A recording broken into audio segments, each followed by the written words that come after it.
Hi friends. எனக்கு தெரிஞ்ச ஒரு பையன் வந்து ஐடி வேலையில் ஜாயின் பண்ணியிருந்தான்.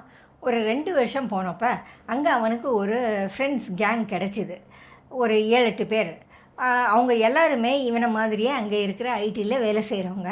அவங்க எல்லோரும் சேர்ந்து ஒரு டூர் போகிறதுக்காக பிளான் பண்ணாங்க. ஏறக்குறைய பிளானிங் எல்லாமே இந்த பையன்தான் செஞ்சான். இவனுக்கு வந்து ஏற்கனவே நிறைய ஊர் சுற்றின பழக்கம் உண்டு. அவங்க அப்பாவுக்கு வந்து அடிக்கடி ட்ரான்ஸ்ஃபர் ஆகும்.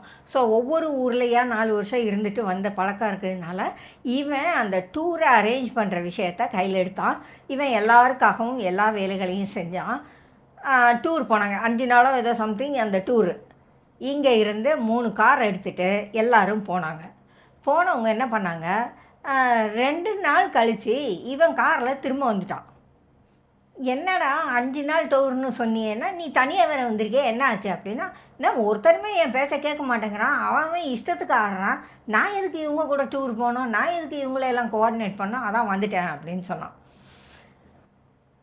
லைஃப் எப்போவுமே இப்படி தான் இருக்கும். யாருமே நம்ம பேச்சை கேட்க மாட்டாங்க. அது வீடாக இருந்தாலும் சரி, ஆஃபீஸாக இருந்தாலும் சரி, ஃப்ரெண்ட்ஸாக இருந்தாலும் சரி, எல்லாருமே.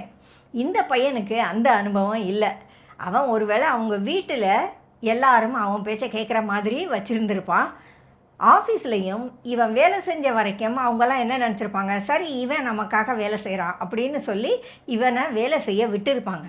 இதை அவன் எப்படி புரிஞ்சுக்கிட்டான் அப்படின்னா, இவங்க அத்தனை பேரும் நான் சொல்கிறத கேட்பாங்க அப்படின்னு இவன் அதை தப்பாக புரிஞ்சுக்கிட்டான்.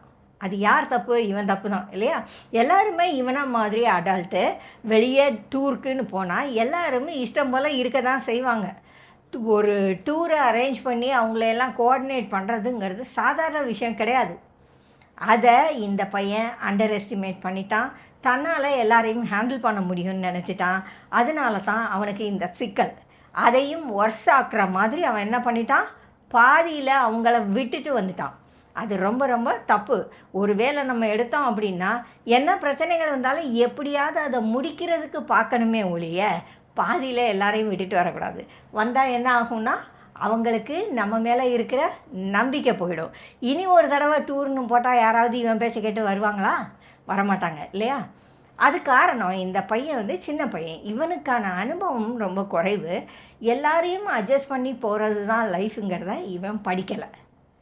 நமக்கும் இதெல்லாம் நிறைய கிடச்சிருக்கும் இல்லையா? நாம் நினச்சிருப்போம் எல்லோரும் நம்ம பேச்சை கேட்பாங்க, எல்லோரும் ஒழுங்காக இருப்பாங்க அப்படின்னு. ஆனால் ஒருத்தரும் நம்ம பேச்சை கேட்க மாட்டாங்க. ஏன்னா எல்லாருக்குமே அவரவருக்குன்னு லைஃபுக்கு ஒரு டிசிப்ளின் இருக்கும், அவங்கவுங்களுக்குன்னு எக்ஸ்பெக்டேஷன் இருக்கும். குறிப்பாக இந்த மாதிரி வெளியில எல்லாம் போயிட்டாக்க யாருமே நம்ம பேச்சை கேட்க மாட்டாங்க. ஏன்னா அவங்களுக்குன்னு ஒரு அஜெண்டா வச்சுருப்பாங்க. வந்துட்டோம், எப்படியாவது இதையெல்லாம் செஞ்சு முடிச்சிடணும், இங்கெல்லாம் போயிடணும், இதையெல்லாம் பார்த்துடணும் அப்படின்னு அவங்க நினச்சிருப்பாங்க. அதில் பாதி நம்ம லிஸ்ட்டில் இருக்காது. ஆனால் அவங்க அதை பற்றி கவலைப்பட மாட்டாங்க.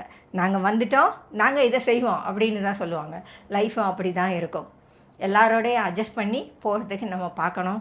பெரிய டேமேஜ்கள் வராத வரைக்கும் எல்லாரோடையும் அட்ஜஸ்ட் பண்ணி போவோம். அதுதான் லைஃப்.